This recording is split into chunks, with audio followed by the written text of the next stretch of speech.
Hello दोस्तों, आज मैं आपको जान बचाने की कला सिखाने जा रहा हूं। यह वीडियो आपके माध्यम से किसी की जिंदगी बदल सकती है, किसी की जान बचा सकती है। तो ध्यान से देखिए और अपने सभी चाहने वालों तक जरूर पहुंचाइए। अब समझो आप किसी मॉल में या थिएटर में या अपने ही घर पार्टी मना रहे हो और अचानक से आपके फूफा या मामा या कोई भी धड़ाम से गिरकर बेहोश हो जाता है। ऐसे में आप क्या करेंगे? कोई सोचेगा उनके चेहरे पर पानी छिड़क कर होश में लाने की कोशिश करूंगा, कोई उनका कंधा जोर से हिलाकर जगाने की कोशिश करेगा या कोई उन्हें जल्द से जल्द हॉस्पिटल पहुंचाने के बारे में सोचेगा। सही बात है, अक्सर यही होता है। पर जब हम हॉस्पिटल पहुंचते हैं तो कई बार डॉक्टर जांच करके बोल देते हैं कि आपने आने में देर कर दी, ही इज नो मोर। अब आप परेशान होकर सोचते हैं कि कितनी जल्दी आप पेशेंट को हॉस्पिटल ले आए, इतनी दूरी, इतनी ट्रैफिक, फिर भी 10 मिनट में ले आए, फिर भी देर कैसे हो गई? और ये अगर देर है तो कब ये सुनने मिलेगा कि वक्त रहते पहुंच गए, बहुत अच्छा हुआ। तो बॉस, इसके लिए थोड़ी थियरी समझनी जरूरी है। मैं समझाता हूं आपको। जनरली ऐसा तभी होता है जब उस पेशेंट के दिल की धड़कन बंद हो गई हो। इसकी वजह कुछ भी हो, जैसे हार्ट अटैक, इलेक्ट्रिक शॉक, वो मायने नहीं रखता। इससे प्रॉब्लम क्या आएगा? तो अपने जो वाइटल ऑर्गन्स होते हैं जैसे दिल, दिमाग वगैरह, इन तक ब्लड का सप्लाई रुक जाता है। इससे वहां तक ऑक्सीजन पहुंचनी बंद हो जाती है। तो इससे दिक्कत क्या आएगी? अब ये समझो, अगर ब्रेन तक ऑक्सीजन पहुंचना बंद हो गया तो 6 मिनट से ब्रेन के सेल्स मरना शुरू हो जाते हैं और 9 मिनट तक लगभग पूरा ब्रेन डेड हो जाता है। मतलब उसके बाद धड़कनें अगर शुरू हो भी गई तो भी कुछ फायदा नहीं। अब आप समझ गए होंगे, देर का मतलब ज्यादा से ज्यादा 6 मिनट। अब इतने कम वक्त में हॉस्पिटल में रहते हुए भी मदद मिलना मुश्किल हो सकता है, तो घर या कहीं और से वक्त रहते पहुंचने की तो उम्मीद ही छोड़ दो। और यह अनुभव कहीं भी आ सकता है, किसी को भी आ सकता है। साथ में डॉक्टर लेकर तो हम घूम नहीं सकते। तो करें क्या? यही तो हमें आगे देखना है। इस तकनीक को जीवन संजीवनी कहा जाता है और इंडियन सोसाइटी ऑफ एनेस्थेसियोलॉजिस्ट्स यानी भूल देने वाले डॉक्टरों का संगठन इसे फ्री में सिखाता है, क्योंकि यह कला हर व्यक्ति को आनी चाहिए और हर व्यक्ति, पढ़ा लिखा हो, अनपढ़ हो, मर्द हो, औरत हो, कोई भी इसे कर सकता है। ये समझो कि हमारे प्रयास से अगर एक जान भी बच सकी तो सोचो क्या खुशी मिलेगी। तो आइए इन साहब से मिलते हैं। आपने सत्यवान सावित्री की कहानी सुनी होगी। उस कहानी में सावित्री साक्षात यमराज के हाथ से अपने पति के प्राण छुड़ा कर लाती है।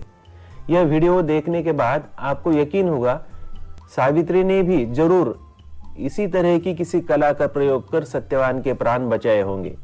तो अब इन साहब को हम सत्यवान कहेंगे। चलिए अब हम इस जीवन संजीवनी को सीखते हैं। हमें इस ऑर्डर में काम करना है: safety, help, inspect, function, transport, short form shift. तो पहली स्टेप क्या है? सेफ्टी। हमारा सत्यवान शायद किसी एक्सीडेंट, इलेक्ट्रिक शॉक या कोई रिस्की जगह पर गिरकर बेहोश हुआ हो सकता है।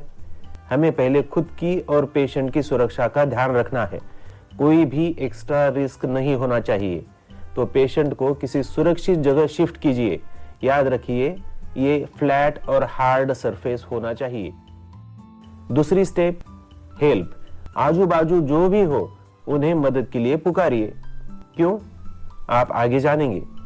जो हेल्प करने पहुंचे, एक को एम्बुलेंस का नंबर 108 डायल करने लगाइए। अब आपका साथी आप जो एक्टिविटी कर रहे हैं उसे गौर से देखेगा, क्योंकि उसे आगे ये करना है। दोस्तों, अब हम कार्टून से एक्चुअल डेमोन्स्ट्रेशन पर आते हैं, क्योंकि कार्टून्स में सब सही तरीके से समझाना मुश्किल है और हमें जो भी करना है रियल जिंदगी में करना है। अब देखिए, मैडम ने इस सत्यवान को हार्ड और फ्लैट जमीन पर लिटाया है। उन्होंने मदद भी बुलाई है। अब हमने पेशेंट को हार्ड एंड फ्लैट सरफेस पर शिफ्ट किया है। इसके आगे क्या करना है? पेशेंट के सीधे बाजू में, राइट साइड में, राइट कंधे के पास घुटनों के बल बैठना है। किस तरह से, देख लीजिए।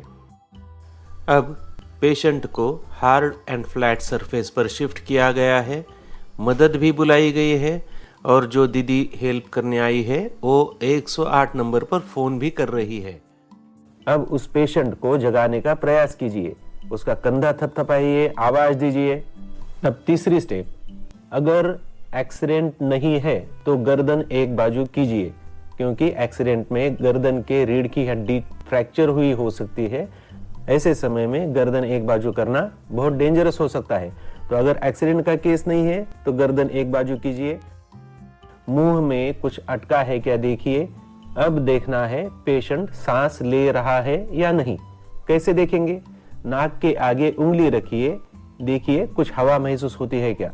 पेट को ध्यान से देखिए, पेट छाती कुछ ऊपर नीचे होता है क्या देखिए। अब अभी तक आपने जो बातें की है उसका आंसर क्या है एक बार देख लीजिए। पेशेंट रिस्पांस दे रहा है क्या? अगर दे रहा है तो सिर्फ ध्यान रखिए, देखते रहिए, एम्बुलेंस को बुलाइए और एम्बुलेंस आते ही पेशेंट को हॉस्पिटल शिफ्ट कीजिए। अगर रिस्पांस नहीं है तो सांस चल रही है या नहीं, ये बात कंफर्म कीजिए। अगर सांस चल रही है तो भी कुछ करने की जरूरत नहीं है, एम्बुलेंस बुलाइए और हॉस्पिटल शिफ्ट कीजिए। अगर रिस्पांस नहीं है और सांस भी नहीं चल रही है तो समझिए पेशेंट की सांस बंद पड़ चुकी है, धड़कन देखने की जरूरत नहीं है, क्योंकि देर सवेर धड़कन रुकने वाली ही है। अब हमारा फंक्शन में आने का समय हो गया है। पेशेंट के राइट साइड में घुटनों के बल बैठिए, अपने दोनों हाथों को लेफ्ट के ऊपर राइट रखकर उंगलियों को इस प्रकार इंटरलॉक कीजिए। हथेली के नीचे का यह सॉफ्ट पार्ट हमें प्रेशर देने के लिए प्रयोग में लाना है। दोनों निपल्स के बीचों बीच छाती की हड्डी होती है, उसके सेंटर में हमें हथेली के सॉफ्ट पार्ट से प्रेशर देना है।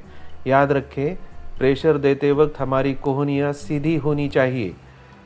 हमें मसल पावर यूज़ नहीं करनी है, अपने बॉडी वेट का प्रयोग करना है और घुटनों पर आगे पीछे होकर प्रेशर देना है, नहीं तो हम जल्द ही थक जाएंगे।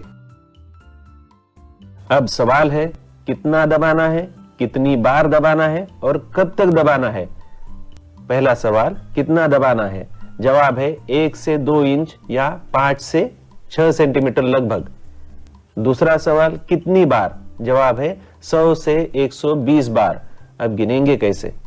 जल्दी जल्दी गिनते रहिए, 1 2 3 4 5 6 7 8 9।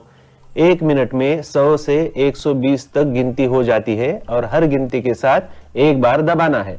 तीसरा सवाल, कब तक? तो जब तक एम्बुलेंस नहीं पहुंचती या हमारा सत्यवान रिस्पांस नहीं देता। अब शायद हेल्प का मतलब आपको समझ में आया होगा। एक आदमी के लिए एक काम 2 से 3 मिनट से ज्यादा करना मुश्किल है। तो जब आप थक जाओगे दूसरे व्यक्ति को ऐसे ही करने लगाना, ये सोचना कि आप उस पेशेंट के दिल का काम कर रहे हो और दिल कभी थकता नहीं, रुकता नहीं।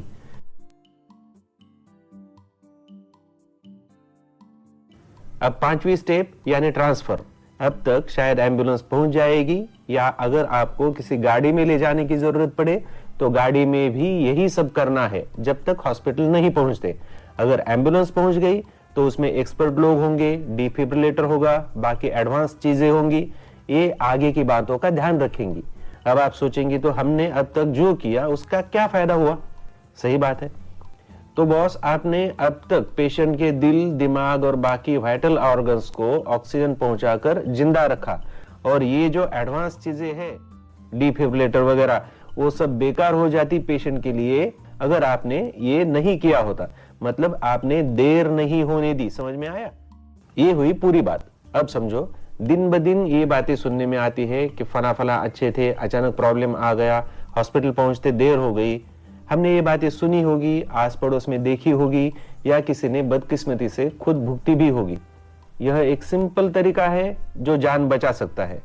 कारगर है, हमें पता है, क्योंकि हम ये बहुत बार आजमा चुके हैं। आपको किसी की जान बचाने की उम्मीद हो, हौसला हो, इच्छा हो तो जरूर शेयर कीजिए। हम तो एज ए एनेस्थेटिस्ट इस बात को जितना बढ़ा सकते हैं कोशिश करेंगे, करते रहेंगे, क्योंकि हमें पता है मरी हुई जान की कीमत होती है। कैसे? मुआवजे के रूप में, इंश्योरेंस के रूप में। पर जो जान बच जाती है उसकी कीमत अनमोल होती है और ये वही बता सकता है जिसने किसी अपने की जान बचाई हो। जय हिंद।